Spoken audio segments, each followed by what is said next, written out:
आएंगे ना? अरे क्यों पीस रहे हो? ठीक है, अब इंग्लिश की बात करते हैं सब, ठीक है। Lesson number 1, lost spring. इसकी रीडिंग हमने कंप्लीट कर ली थी। आज हम इसकी स्टोरी पढ़ लेते हैं कि इस लेसन में क्या बता रखा है, इस लेसन का मोटो क्या है, या फिर ये लेसन किसने लिखा है, इसमें क्या लिखा है, मतलब मेन इसका टारगेट क्या है।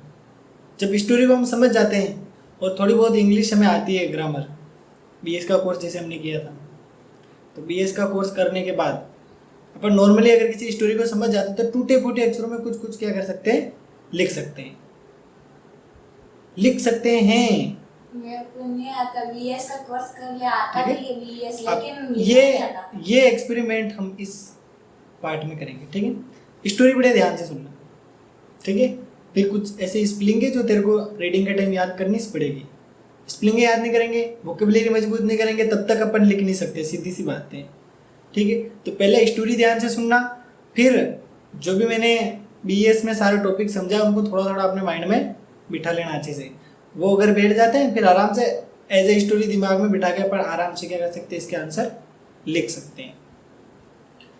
अब 2 क्लासेज में हमने अच्छे से रीडिंग कर ली और इस लेसन से हम थोड़ा बहुत इंट्रोड्यूस भी अच्छे से हो गए। यानी कि दोस्त हमने इस पार्ट को बना लिया था ना, कि नहीं बनाया? बना लिया, ठीक है। तो आज हम एक काम करते हैं, इसकी स्टोरी अपने दिमाग में बिठा लेते हैं, एक एक कॉन्सेप्ट हम अच्छे से समझ लेते हैं। पार्ट का नाम क्या है? Lost spring. अब लॉस्ट स्प्रिंग की यदि हम बात करें तो इसका हिंदी में अर्थ क्या होता है? खोया हुआ बसंत। क्या होता है? खोया हुआ बसंत। यानी कि ये उससे संबंधित है, यानी कि बचपन से संबंधित है, चाइल्डहुड से। किससे संबंधित है? बचपन से। हम बहुत किस्मत वाले हैं कि हमको अच्छे अच्छे स्कूल मिले हैं, हमारे घर वालों के पास इतने पैसे हैं वो हमें पढ़ा सकते हैं, और हम प्रतियोगी परीक्षाओं की तैयारी भी कर सकते हैं और मेहनत करके नौकरी भी लग सकते हैं। लेकिन आज के स्टूडेंट में एक ही कमी है, वो मेहनत नहीं करता है। सारी सुविधाएं हैं, स्कूल में अच्छे टीचर है पढ़ाने के लिए, ठीक है, और अच्छी किताबें हैं बच्चे के पास, सब कुछ है, स्टडी से रिलेटेड बच्चे के पास पूरा मटेरियल है, लेकिन दिमाग को विकसित करने के लिए उसके पास कुछ नहीं। वो ऐसे कभी नहीं सोचता है मैं कैसे पढ़ूँ, क्या करूँ। तो अपन को इतनी सुविधाएं मिल रही है तो अपन थोड़ा सा माइंड लगा के अगर पढ़ लेते हैं तो शायद अपन बेस्ट स्कोर कर पाए या अपनी लाइफ में भी सक्सेस हो पाए। लेकिन इस पार्ट में एक ऐसी स्टोरी दे रखी है जिसमें उस बच्चे को ना तो पढ़ने से संबंधित कोई चीज़ मिली, नहीं किसी और सुख सुविधाएं उसके जीवन में नहीं थी, यानी कि स्टडी के प्रेफरेंस में बिल्कुल डाउन था। और ये अच्छा खासा एग्जाम्पल हमें इस पार्ट में देखने को मिलता है। अब सबसे पहला प्रश्न हमें याद रखना रहता है, प्रश्न ये है कि ये पार्ट किसने लिखा? बताओ किसने लिखा है पार्ट? अनीस जंग। अनीस जंग किसने लिखा? अनीस जंग ने यह पार्ट लिखा है। किसने लिखा? जंग, झंड नहीं, जंग है ना। जंग तो जिंदगी होती है नहीं पढ़ने वालों की, लेकिन यहाँ पे लेखिका है, हाँ औरत है जिसने पार्ट लिखा है।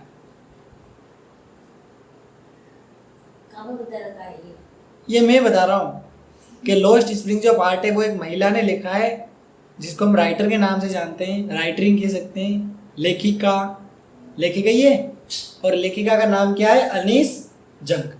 अब इस पार्ट को 2 भाग में बांट रखा है। कितने भाग में? 2 भाग में। ये पार्ट कितने भाग में विभाजित है? 2। कितने भाग? 2। पहला जो भाग है वो है कभी कभी मुझे कूड़े कचरे में 1 रुपया मिल जाता है। ये एक टाइटल है फर्स्ट पार्ट का। सेकंड पार्ट का टाइटल है मैं कार चलाना चाहता हूँ। क्या नाम है पार्ट का? मैं कार चलाना चाहता हूँ। अब हिंदी में पढ़ेंगे, यहाँ पे इंग्लिश में कुछ वर्ड मैंने लिखे थे लेकिन किस्मत खराब थी जो बिगड़ गए। 9th को मैथ्स पढ़ाए, सारा मिटा दी, ठीक है। 4 दिन पहले लिखे थे मैंने, आज नहीं, 4 दिन पहले हैं, क्योंकि 9th के बच्चों को पढ़ाना था। 1 दिन स्किप किया, 2 दिन किया, तीसरे दिन स्किप क्यों से कर सकता हूँ बच्चों की आज। क्योंकि पहले 9th की क्लास थी ना, इसीलिए। बाकी तेरी क्लास पहले होती तो शायद आज तेरे को मौका मिल जाता। कोई बात नहीं, अपन हिंदी में ही समझ लेते हैं, ठीक है। नेक्स्ट, तो 2 पार्ट में इस लेसन को डिवाइड कर रखा है। आज हम सिर्फ फर्स्ट पार्ट के बारे में बात करेंगे, इसके सारांश को क्या करेंगे, समझेंगे। पार्ट का सारांश यदि हमें याद है तो आधा पार्ट अपना क्लियर है, कोई दिक्कत नहीं होगी। अब इस पार्ट में है कौन कौन, यानी कि जब हम ये स्टोरी जब पढ़ेंगे या लॉस्ट स्प्रिंग की स्टोरी जब भी हम पढ़ते हैं तो इसमें हमें ऐसे कौन कौन से मुख्य पात्र है जिनकी ज़रूरत रहती है या उनके बारे में हम जानते हैं। तो सबसे पहला है साहेब, कौन है, और सेकंड है लेखिका खुद जिसने पार्ट लिखा है। 2 जने इसमें मुख्य केंद्र है। इन दोनों के इर्द गिर्द ये कहानी क्या करती है, घूमती है। तो वो कहाँ गया, कौन, वो नेक्स्ट पार्ट में पढ़ेंगे, यानी कि नेक्स्ट अपनी जो भी क्लास होगी उसमें बात करेंगे। अभी सिर्फ फर्स्ट पार्ट की बात कर रहे हैं। उसका नाम क्या है फर्स्ट पार्ट का, कभी कभी मेरे को कूड़े कचरे में क्या मिल जाता है, 1 रुपया मिल जाता है। इसमें क्लियर बिल्कुल। अब सुनना, साहेब की लोकेशन की बात करें तो पहले, यानी कि जब ये स्टोरी शुरू होती है, जब ये लेखिका अपना मतलब साहेब को देखती है, उससे मिलती है, तो उससे पहले है ना, जब लेखिका से रूबरू होता है, उससे पहले साहेब कहाँ रहता था। जब लेखिका ने उससे पूछा तो उसने बोला कि मैं बांग्लादेश के ढाका में रहता था। ये बात किसने कही थी, साहेब ने कही थी। किसको कही थी, लेखिका, यानी कि उसने अपनी लोकेशन बता दी थी पहले वाली। क्लियर। दूसरी बात, अब जब लेखिका ने पूछा करे यार तो बांग्लादेश के ढाका में रहता था, तो यहाँ क्यों आए, यहाँ ये कचरा क्यों इकट्ठा कर रहा है, ऐसी क्या दिक्कत हो गई कि तेरे को ये काम करना पड़ रहा है। उसने क्या बोला कि मेरे यहाँ तूफान आ गया था बांग्लादेश में। बांग्लादेश में क्या आ गया था, और अगर अपन पॉलिटिकल की बात करें हैं, उस समय बांग्लादेश क्या था, पूर्वी पाकिस्तान। तो सारी चीज़ें लिंक करो, बहुत मज़ा आएगा। अब बताए पॉलिटिकल इसमें काम आई कि नहीं आई, आ गई। ऐसी चीज़ों को लिंक करना सीखो। नेक्स्ट, तो यहाँ पे ये लेखिका को बोलता है कि मेरे यहाँ क्या तूफान आ गया, तो हमारे इधर जो भी फसलें थी, घर थे, खेत थे, सब क्या हो गए, नष्ट हो गए। ठीक है। समुद्र के पास बहुत तेज़ हवाएं चलती है और उस समय अगर वहाँ पे तूफान आता है तो बड़े बड़े घरों को भी क्या कर देता है, ढहा देता है, ख़त्म कर देता है। ठीक है। अभी तुमने देखा होगा, अभी उदाहरण के रूप में अभी भी हमने बहुत सारे तूफान देखे है ना, और बहुत सारे, कहीं चद्दर उड़ गए, कहीं गायें कट गई, भैंसें कट गई, है ना। तो हाँ, ऐसे सारे देखे थे। और रिपोर्टर को भी देखा था, वो भी तूफान में खड़ा खड़ा रिपोर्टिंग कर रहा था, है ना, कितनी मेहनत कर रहा था। तो यहाँ पर भी कुछ ऐसे ही हुआ साहेब के साथ। साहेब जब बांग्लादेश के ढाका में रहता था तो वहाँ पे तूफान आया और तूफान ने उसके घर और खेतों को क्या कर दिया, नष्ट कर दिया। नेक्स्ट, अब जब ये जो साहेब है ये लेखिका को मिलता है, दोनों का इंट्रोडक्शन होता है, दोनों का मिलन होता है। उस समय साहेब की कंडीशन क्या थी, साहेब कचरा इकट्ठा कर रहा होता है। क्या कर रहा होता है, कचरा। ये उसको कब मिला, ये तो मैंने पढ़ा ही नहीं। यानी कि नहीं, पढ़ना अलग है, समझना अलग है, मैं समझा रहा हूँ। ठीक है। तो जब इनका मिलन हुआ था या इन दोनों ने एक दूसरे को देखा था, किस किस ने, साहेब और लेखिका ने, साहेब और लेखिका ने। लेखिका का नाम क्या था, अनीस जंग। तो अनीस जंग ने और साहेब ने दोनों को एक दूसरे को देखा था। तब लेखिका देख रही थी कि साला कचरा बीन रहा है, मतलब उस समय उसके दिमाग में आया, हो रहा है अरे बच्चा कचरा बीन रहा है।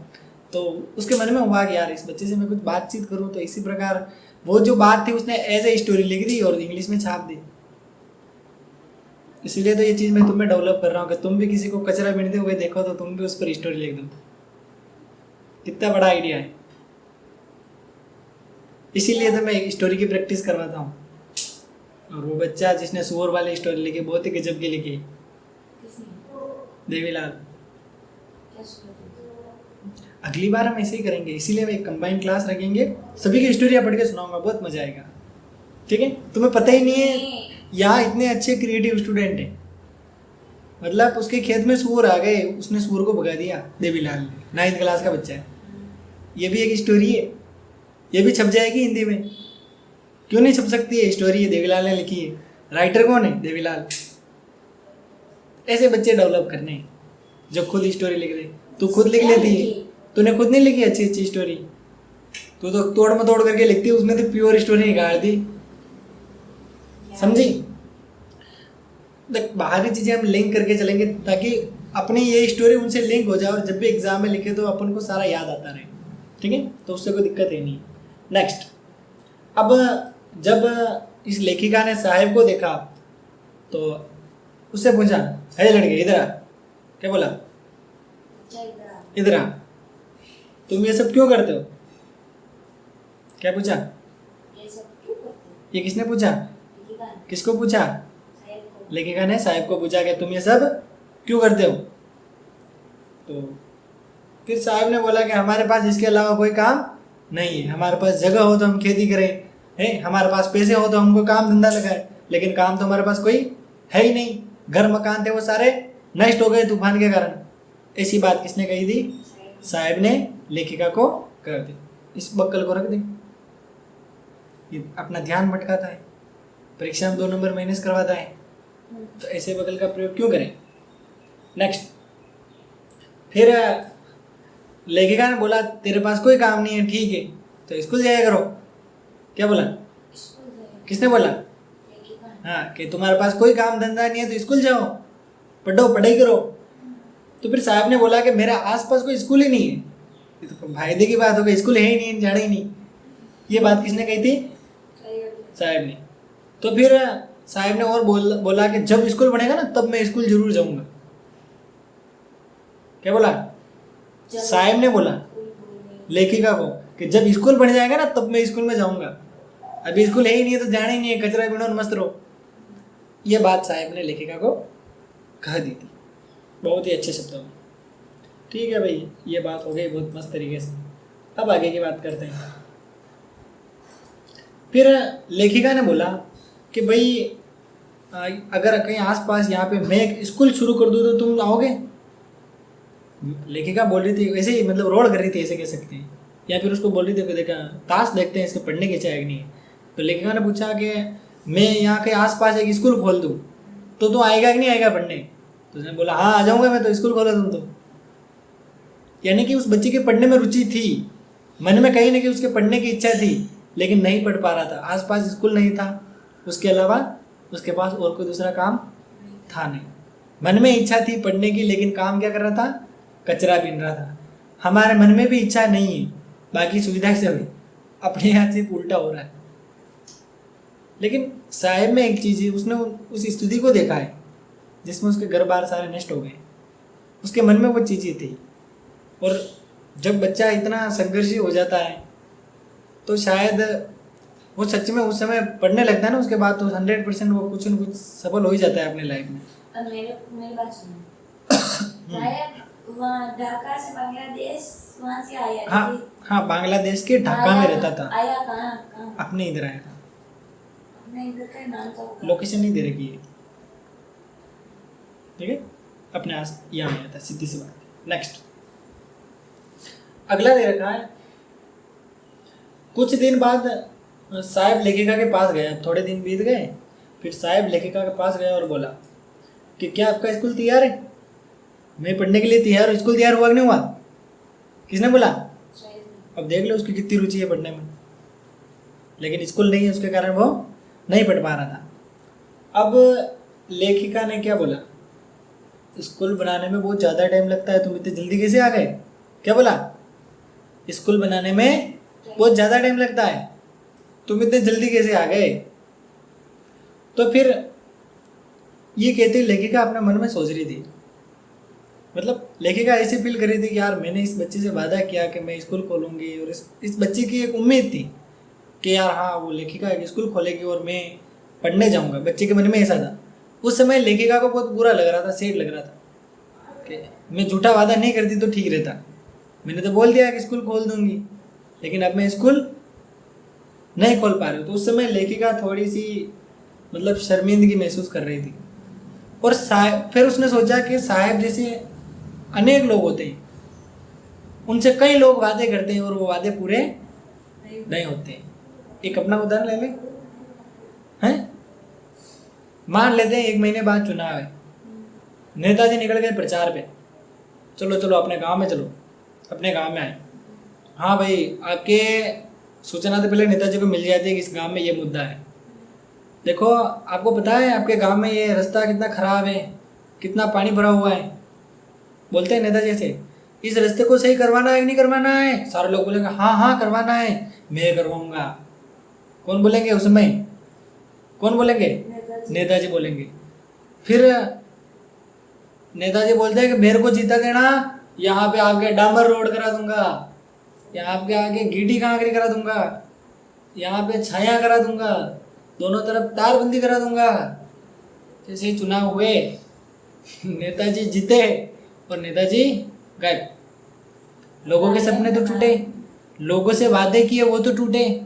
तो बिल्कुल ऐसी कंडीशन लेखिका फील कर रही थी उस समय कि यार साले को जीता दिया इधर, रास्ता सही करवाई नहीं है, 2 ट्रिप धुले के नहीं डलवाए। उस समय तो तारबंदी चल रही थी, डामर रोड चल रही थी, बातों ही बातों में, अब तो कुछ हुआ ही नहीं। तो मतलब उस समय लेखिका भी साहब के लिए यही सोच रही थी कि यार मैंने इस बच्चे से झूठा वादा किया है कि मैं मतलब स्कूल खोल दूंगी, अब मैं नहीं खोल सकती स्कूल। तो अब ये बच्चा तो उसी उम्मीद में था कि हाँ यार मैं कहीं कहीं पढ़ पाऊंगा, इस तरीके से आगे निकल पाऊंगा, लेकिन ऐसा नहीं हुआ। तो फिर लेखिका अपने मन में सोच रही थी कि यार ऐसी घटनाएं मतलब इंडिया के कई क्षेत्रों में होती है, कई इलाकों में होती है, लेकिन वो चीज़ें पूरी नहीं हो पाती। वादे तो लोग कर देते हैं लेकिन पूरे नहीं कर पाते हैं। बिल्कुल सही बात है, लेकिन मैं कर देता हूँ, वो पूरा हो जाता है क्या वादा। किस चीज का वादा? नहीं होता है। जो भी बोलता हूँ वो कर लेता हूँ ना। मैंने ऐसे बोला कि बीएस के कोर्स में स्टोरी इंक्लूड करेंगे, कर दी। ये वादा नहीं। आपने एज तो ए ये वादा एक्सपेरिमेंट, नहीं एक बात निभाया। सुन, एज ए एक्सपेरिमेंट। दूसरी बात कि ड्राइंग रखेंगे, रख दी। कुछ ऐसी चीजें जो अपने लिए फायदेमंद है, तो मैंने रखी कि नहीं रखी? हैं? आपने बोला पक्का चॉकलेट खिलाऊंगा। हाँ तो अभी पक्का तक नहीं खिलाऊंगा। खिलाई। टाइमिंग नहीं बताया, नहीं खिलाई। अब तो टाइमिंग ही बता दिया है। कंबाइंड क्लास होगी तब, जिसमें सारी स्टोरी डिस्कस करेंगे, ठीक है? अब तो ये खिला वादा देंगे। कर दिया है तो खिला देंगे, टेंशन मत ले, क्या ठीक है? बता? मैंने फोन में जो नोट होता है ना उसमें लिख रखा है कि एक दिन आएगा, और वो दिन भी बता दिया है, ठीक है? अब देखेंगे। हाँ देख लेना। अब तो हम डेली हाँ। मिल्क खाएंगे। क्लियर? आगे बढ़े। तो ये चीज लेखिका के मन में आए कि पूरी दुनिया में लोग विभिन्न प्रकार के वादे तो कर लेते हैं, लेकिन वो वादे पूरे नहीं कर पाते। कुछ महीने गुजर गए, ठीक है? फिर लेखिका ने उससे नाम पूछा साहब से। ये स्कूल वाले बात तो हो गई, फालतू की बातें, वादे वादे टूट गए, छुट्टी। लेकिन अब कुछ दिनों बाद या कुछ महीनों बाद वापस लेखिका साहब से मिली, तब उसने नाम पूछा। किसका? साहेब का। क्या भाई तेरा पूरा नाम तो बता दे।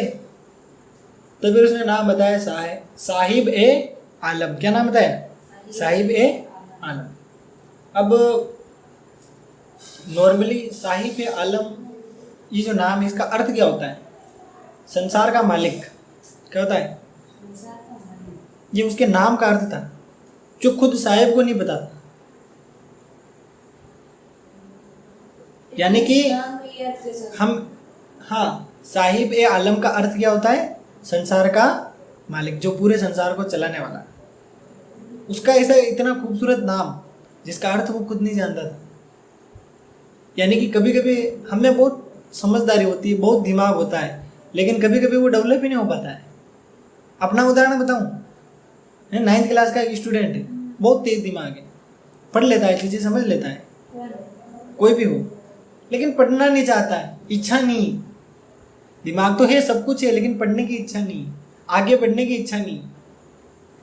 तो यहाँ पर भी साहिब की कंडीशन वैसी है। इतना खूबसूरत नाम जिसका बहुत ही मस्त एक बढ़िया अर्थ, किसका नाम अमर होता है, लेकिन वो अमर रहता है क्या? नहीं। लेकिन यहाँ पे साहिब संसार का मालिक कचरा बीन रहा है। सोचो, मतलब उसको उसके नाम का भी आभास हो जाता तो शायद वो कुछ बड़ा कर पाता। जैसे मैं तेरे को बोल दूँ तू भविष्य की IAS है और तू उस दिशा में तैयारी करने लग जाए तो एक दिन 100% बनेगी, 101% बनेगी। तो बस मेरे को बताना है तेरे में कितनी पावर है, तू क्या क्या कर सकती, यही सिर्फ मेरे को तेरे को बताना है। मैंने जैसे तेरे को ये सारी चीज़ें बता दी, तेरे को एक पढ़ने का प्रॉपर वे दे दिया, तो वैसे ही सक्सेस हो जाएगी। अपनी लाइफ में? हाँ तो दे दो ना, वे किधर जाना है? दे दो ना वे। अभी के लिए तो 7 बातें माननी है, 8वीं बात अभी तक नहीं जोड़ी है, क्योंकि 7 बातें नहीं मान रहे हो तो 8 कब मानोगे? ठीक है, क्योंकि 8वीं जोड़ूंगा तो क्या है कि तुम्हारी दिक्कतें हो जाएगी, इसीलिए अभी 8वीं बात नहीं जोड़ रहा हूँ। नेक्स्ट, अब ये बात जब इस लेखिका ने साहिब को बताई, कर यार तेरे नाम का अर्थ तो बहुत गजब का है, तो साहिब विश्वास नहीं रहे, ऐसा हो सकता है क्या? मैं संसार का मालिक कैसे? नहीं, मतलब ऐसी कुछ फीलिंग उन दोनों के बीच चल रही थी। नाम तो बहुत बेहतर था, पर काम क्या था? दोस्तों के साथ गलियों में कचरा बीनना, ये काम था। और दोस्त भी कैसे?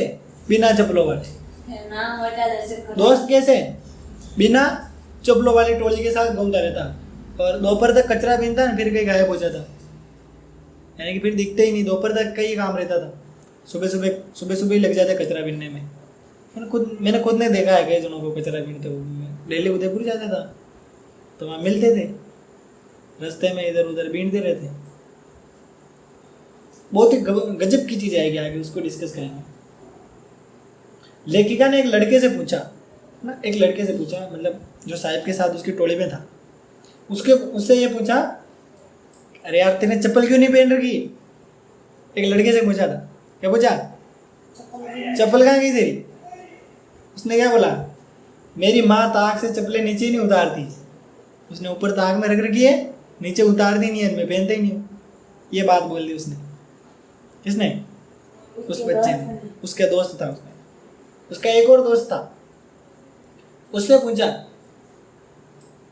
उसका एक और दोस्त था, उससे पूछा कि भाई इस पैर में काला जूता, इस पैर में लीला जूता क्यों पहन रखा है? ये जूते अलग अलग डिजाइन के कैसे दोनों? उसका एक और दोस्त था, उससे पूछा, तो वो सिर्फ जूते घसीटता था, ऐसे रगड़ता, पैर रगड़ता चलता था, उसने कोई जवाब ही नहीं दी। एक और बच्चा था, उससे पूछा, तेरे जूते कहाँ हैं? उसने बोला, मेरे को जूते की आवश्यकता ही नहीं, चाहिए ही नहीं जूते, पैर हैं चल रहे। तो कुछ ऐसा डिस्कशन लेखिका के और साहिब की जो टोली है उनके बीच हुआ था। तो अन्य 3 लड़के थे साहिब के अलावा, उनसे भी लेखिका ने बातचीत की और कुछ ऐसे उत्तर उनको मिले। हम भी बचपन में बिना जूते के दौड़ते थे, है ना? तो बिल्कुल वही कंडीशन है। आज तो हम बड़े हो गए, लेकिन उस समय क्या थे, हम बिल्कुल छोटे छोटे थे, ऐसे दौड़ देते थे और पैर जलते तब पता लगता है यार जूते पहनने चाहिए। तो ये कुछ चीज़ें। नेक्स्ट, ये सारी चीज़ें होने के बाद लेखिका ने अपने मन में सोचा कि यार मैंने मतलब अपने जीवन में कई बच्चों को, ये मन में सोच रही थी लेखिका कि मैंने कई बच्चों को मतलब नंगे पैर चलते देखा है। उनके पास पैसों की कमी नहीं है, उसको एक परंपरा सी लगी कि एक पुराने समय से चली आ रही है परंपरा। जैसे मैंने बताया ना अभी, हम भी बचपन में नहीं पहनते थे जूते, लेकिन पहनते नहीं थे। मतलब वो बच्चे तीनों बहाने बना रहे थे अलग अलग टाइप के, हैं? या किसी ने बेमेल पहन रखे थे, कुछ कर रखे थे। मतलब रियल में तो ये गरीबी है, यानी कि पैसा नहीं, ऐसे कह सकते हैं, लेकिन इसको एक परंपरा बना लिया है ना? ये चीज़ है। तो ऐसा कुछ लेखिका ने अपने मन में सोचा था।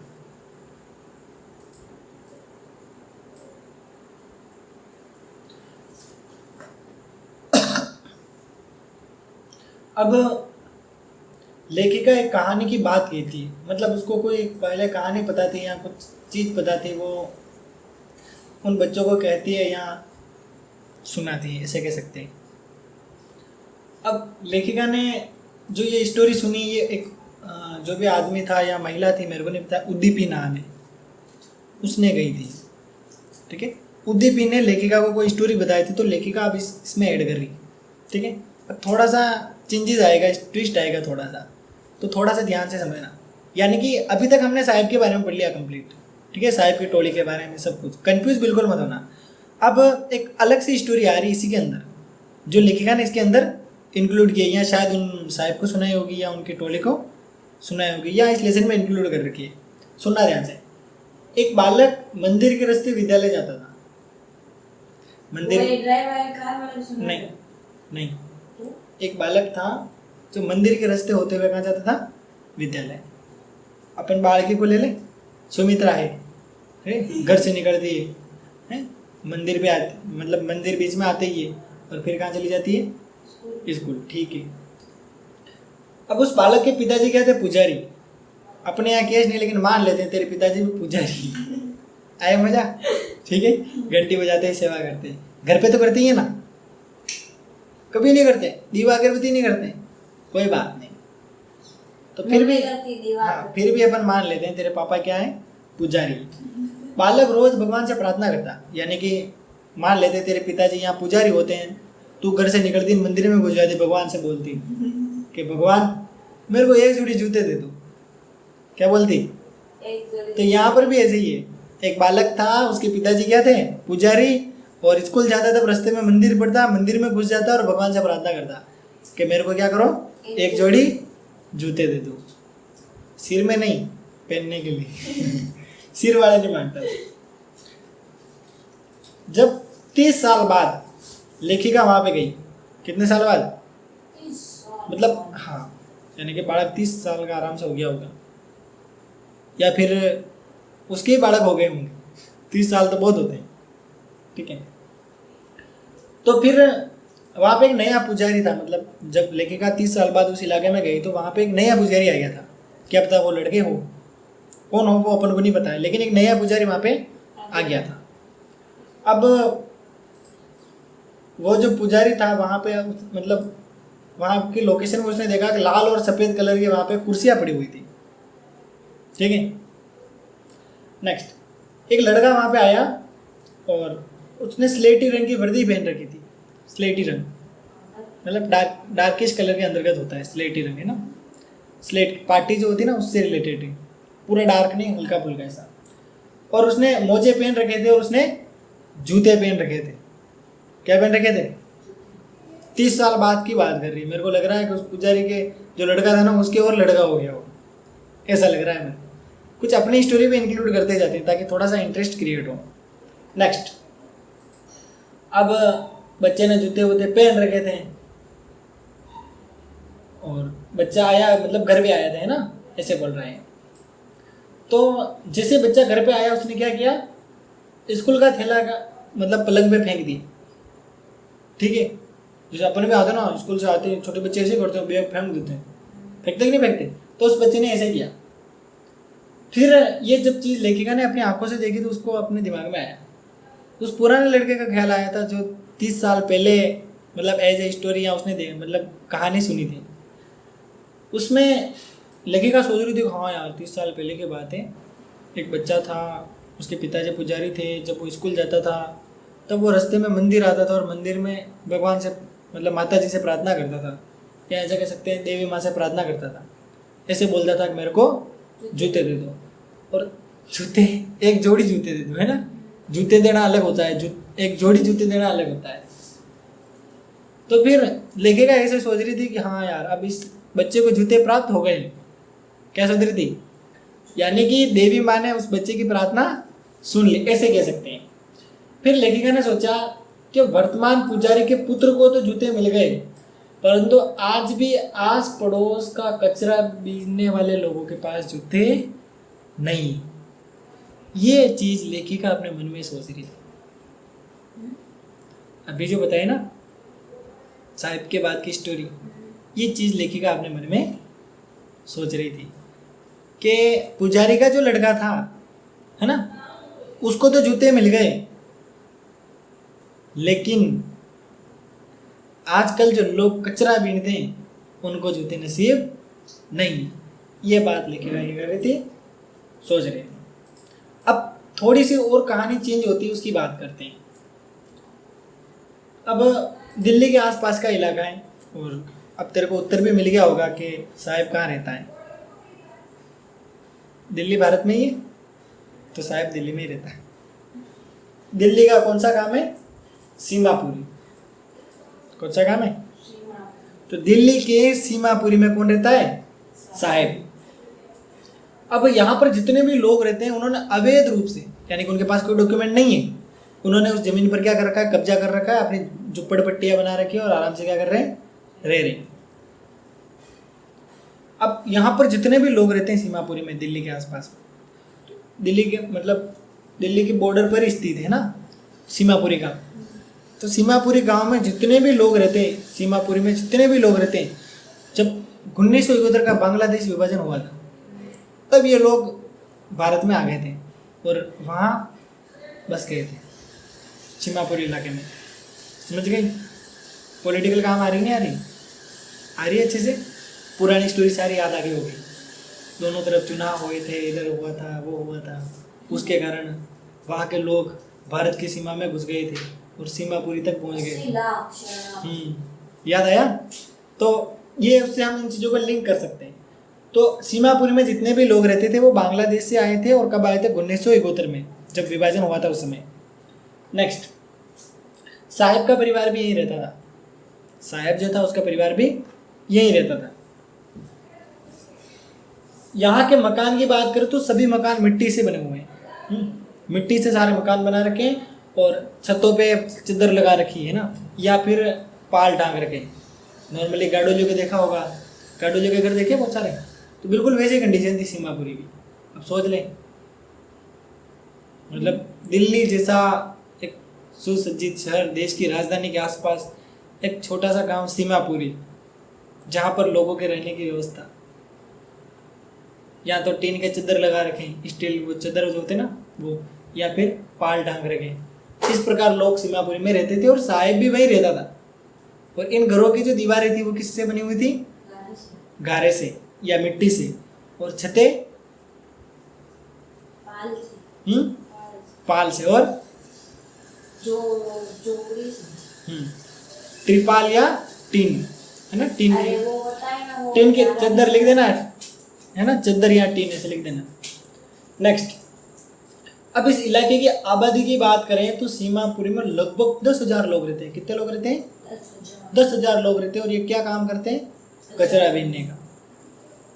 नेक्स्ट, अब वही बात करते हैं जो हमने हमारे गांव के लिए की।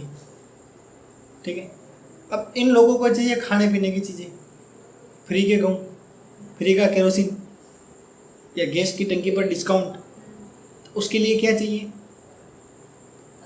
Ration card. ठीक है, अब नेताजी यहाँ आते हैं, नेताजी यहाँ आते हैं चुनाव जीतने के लिए। क्या कहते हैं? हम आपके राशन कार्ड बनवा देंगे, वोट मुझे देना है। क्या कहते हैं नेताजी? आपके राशन कार्ड बनाने का काम हमारा, आप क्या करो, मेरे को वोट दो बस। तो यानी कि दोनों का फायदा है। ठीक है, नेताजी को वोट मिल जाते हैं और इनको राशन कार्ड। तो कुछ ऐसी कंडीशन यहाँ पर अपन को देखने को मिलती है। और जब इन परिवारों के राशन कार्ड अगर बन जाते हैं भारत सरकार के, तो उनको आराम से गेहूँ है, केरोसिन है, सारी चीज़ें मिल जाती हैं। नेक्स्ट, मतदाता सूची में उनका नाम भी आ जाता है, वोट भी वो आराम से क्या कर सकते हैं?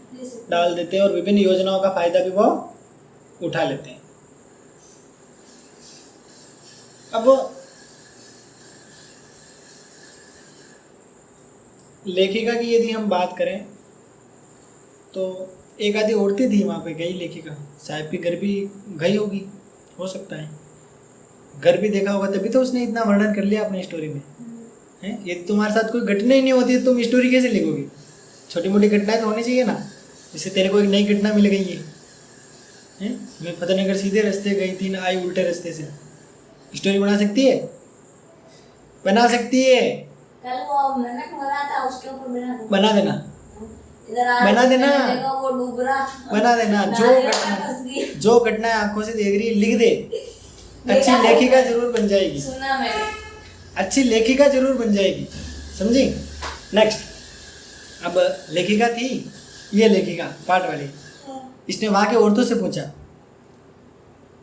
औरतें भी कैसी जिन्होंने फटी पुरानी साड़ियाँ पहन रखी थी, तो कुछ प्रश्न किए होंगे, ऐसा क्यों, ये क्यों, कपड़ों मतलब उससे संबंधित, कचरे से संबंधित। तो उन महिलाओं का जवाब ऐसे ही था कि हम यहाँ क्या करते हैं?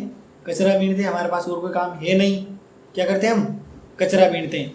और ये जो कचरा है ये हमारे लिए क्या है? सोना। ये कचरा हमारे लिए क्या है? क्योंकि ये हमारी आजीविका है, इसी से हम क्या कर सकते हैं? पैसा कमाते हैं। कचरे को बेचते हैं, पैसा कमाते हैं, रिसाइकिल होता है, बहुत सी चीज़ें वापस उनसे नए नए प्रोडक्ट बना लिए जाते हैं, या जैसे प्लास्टिक है इसका भी रिसाइकलिंग किया जाता है, ऐसे कह सकते हैं। ये चीज़ें, ये ऐसे कुछ जवाब लेखिका को वहाँ से मिले थे। समझ गए कि नहीं? अब साहेब जो था ये जब कभी कचरा बीनता तो इसे कभी कभी 1 रुपया मिल जाता और कभी कभी 10 के नोट मिल जाते, तो ये खुश होता। मतलब कचरा बीन रहा है, कभी 1 रुपया मिल जाता, कभी 10 रुपये मिल जाते, तो ये खुश हो जाता है। 10 रुपये मिले, 5 रुपये मिले, 2 रुपये मिले, तो इससे इसको ऐसा लगता है कि यार और कचरा बीनता हूँ और पैसे मिलेंगे। तो ये इसका एक लालच होता, और इस लालच के तहत ये काम करता, रुचि बढ़ती, आलस्य नहीं होता। आज के समय तो बच्चे नंबर के लिए कुछ नहीं करते, ओ कमाएंगे तो आ जाएंगे, लेकिन प्रयास नहीं करते, जिसके कारण उनका विकास अवरुद्ध हो ही जाता है। लेकिन प्रयास करते रहते हैं, ऐसे सोचते हैं हाँ यार इस बार मेरा 6 नंबर आया, अगली बार 8 लाने की कोशिश करूँगा। तो इससे धीरे धीरे क्या होता है, मतलब रुचि बढ़ती है, और रुचि बढ़ेगी तो ऑटोमेटिकली क्या होगा, पढ़ने लग जाएगा। तो साहेब की भी ये कंडीशन थी, कचरा बीनता, पैसे मिलते, जितना ज़्यादा कचरा बीनेगा उतने ज़्यादा पैसे साहेब को क्या होंगे, मिलेंगे। ये उसका एक फ़ायदा था। उसके माता पिता क्या फ़ायदा हो, अब साहेब यदि कचरा बीनता है तो मतलब उनका परिवार चलेगा, आजीविका उनकी चलती रहेगी। यानी कि काम है कि कचरा बीनना, बच्चे का कुछ और उद्देश्य, माता पिता का कुछ और उद्देश्य। माता पिता की आजीविका चल जाएगी और बच्चे को 1-2 रुपये मिल जाएंगे। मतलब बच्चा क्या चाहता है और माँ बाप क्या चाहते हैं, दोनों चीज़ें क्लियर है। बच्चा मतलब माता पिता की तो आजीविका चल जाएगी, उनका काम हो जाएगा, और बच्चे को भी पैसे मिलते रहेंगे, उसका उत्साह बढ़ता रहेगा। ये चीज़ है। नेक्स्ट, लेखिका ऐसे बोलती है कि मतलब पास में क्लब है, क्लब जहाँ पे गेम, विभिन्न प्रकार के इंडोर गेम खेले जाते हैं। तो वहाँ पे एक गेम था टेनिस गेम वहाँ पे खेला जाता था। तो अब साहेब इस गेम को देखता था और कहता था कि यार ये गेम मेरे को बहुत पसंद है। साहेब कहता था, जो साहेब ने बात की वो लेखिका ने यहाँ पे लिख दी। अब साहेब मौका देखता, जब कोई अंदर नहीं होता तब साहेब चला जाता, ठीक है, और मतलब ये खेल लेता, टेनिस खेल लेता। अब लेखिका ने देखा कि साहेब के पास टेनिस खेलने के उसके लिए अलग से जूते होते हैं, तो साहब के पास अलग से जूते थे। तो फिर लेखिका ने पूछा यार तेरे पास टेनिस के जूते कैसे आ गए, तो बहुत महंगे होते हैं। लेखिका ने साहब से पूछा, तो फिर साहब ने बोला कि किसी अमीर बाप का कोई होगा जिसने ये जूते मेरे को दिए। कारण क्या था, एक हल्का सा छेद हो गया, एक हल्का सा, उसके कारण, इतनी सी गलती के कारण उसने जूते को छोड़ दिया, फेंक दिया, और साहब ने वो जूते क्या कर दिए, ले लिए, या जूते साहब को दे दिए गए थे। तो इतनी सी मतलब कोई मिस्टेक थी तो उसने जूते क्या कर लिए, और उसके पास बहुत सारे पैसे होंगे तो उसने नए जूते खरीद लिए होंगे। लेकिन साहब के लिए जूते मिलना टेनिस के बहुत बड़ी चीज़ है, सही है ना, इसके लिए बहुत बड़ी चीज़ है। फिर मतलब लेखिका के मन में एक बात आई कि वे बच्चे जो आज नंगे पैर चलते हैं उनके लिए टेनिस के जूते मिल जाना, इतने महंगे जूते मिल जाना किसी सपने से कम नहीं, या कोई सपना सच होने से कम नहीं। बच्चा, ऐसे बच्चे कभी सपने ही सोचते हैं कि यार मेरे पास भी कभी टेनिस के जूते होंगे, या ये टेनिस खेलते हैं इसके जूते मेरे पास होंगे। तो ये एक ऐसे सपना लगता है उनको कि यार ये सपना है, कभी पूरा नहीं होगा। लेकिन साहिब के लिए ये चीज़ सच हो गई थी और उसके पास टेनिस के जूते थे। तो ये मतलब लेखिका थोड़ा सा इसको एक स्पेशल तरीके से दिखा रही है। फिर धीरे धीरे साहब कचरा का काम छोड़कर चाय की थड़ी पर काम करने लग गया था। उसको 800 रुपये मिल जाते और भोजन भी मिल जाता था। अब साहब खुद का मालिक नहीं रहा इसके एंडिंग पार्ट में, और वो एक एज ए नौकर या एज ए वर्कर बन गया था, ठीक है। यानी कि पहले तो क्या है, जो भी काम करता अपने हिसाब से खुद का मालिक था, लेकिन कहानी के एंडिंग पार्ट में जो साहब हैं वो क्या नहीं था, मतलब खुद का मालिक नहीं था और बस कहीं पर नौकरी मजदूरी करता था। तो कुछ ऐसी स्टोरी यहाँ पर अपन को देखने को मिलती है। कल हम इस स्टोरी का सेकंड पार्ट पढ़ेंगे, कल तो नहीं पढ़ेंगे, टेस्ट के बाद, ठीक है, क्योंकि अब ये पार्ट हम किसी भी करके पूरा नहीं कर सकते। इंग्लिश से रिलेटेड भी क्वेश्चन आएंगे, चाहे मैं पूरी समरी लिखने को दे दूँ या फिर कोई मीनिंग्स दे दूँ। इंग्लिश में कुछ मीनिंग दे सकता हूँ, जैसे कचरा इकट्ठा करना। हिंदी में समरी लिखनी है, ठीक है। और इसका पार्ट 2 जो है इसको अपन जब अपनी नेक्स्ट क्लास होगी तब अच्छे से डिस्कस कर लेंगे। समझ में आ गया यहाँ तक? कंप्लीट, कोई दिक्कत तो नहीं? पूरा एक बार रिकॉग्नाइज कर ले जल्दी से। साहिब की बात कर रहे थे, है ना, ढाका में रहता था कि फिर इधर आ गया था, सीमापुरी के इलाके में रहता था। लेखिका से मुलाकात होती रहती थी और स्कूल जाना चाहता था लेकिन आसपास स्कूल था नहीं। लेखिका ने बोला मैं बना दूँ, उसने बोला हाँ बना दे, आ जाऊँगा। फिर क्या हुआ? फिर वो लेखिका वादा पूरा नहीं कर लेखिका पाए, वादा पूरा नहीं कर पाए, बहुत से लोगों का वादा टूट जाता है इससे। हाँ। तो लगभग स्टोरी हमें याद हो गई और बहुत मजा आता है। आता है कि नहीं आता? याद है मेरे को। और मतलब ये स्टोरी लगभग तेरे को लगभग 80% तो याद हो ही गई होगी, पूरी ठीक है। एक बार और अच्छे से देख लेना, और ओरल भी हो सकता है, रिटर्न भी हो सकता है, तो तेरे हिसाब से देख लेना, ठीक है। तो ये अपना पार्ट कंप्लीट है और इसका पार्ट 2 अपन फिर कभी देखेंगे, ठीक है।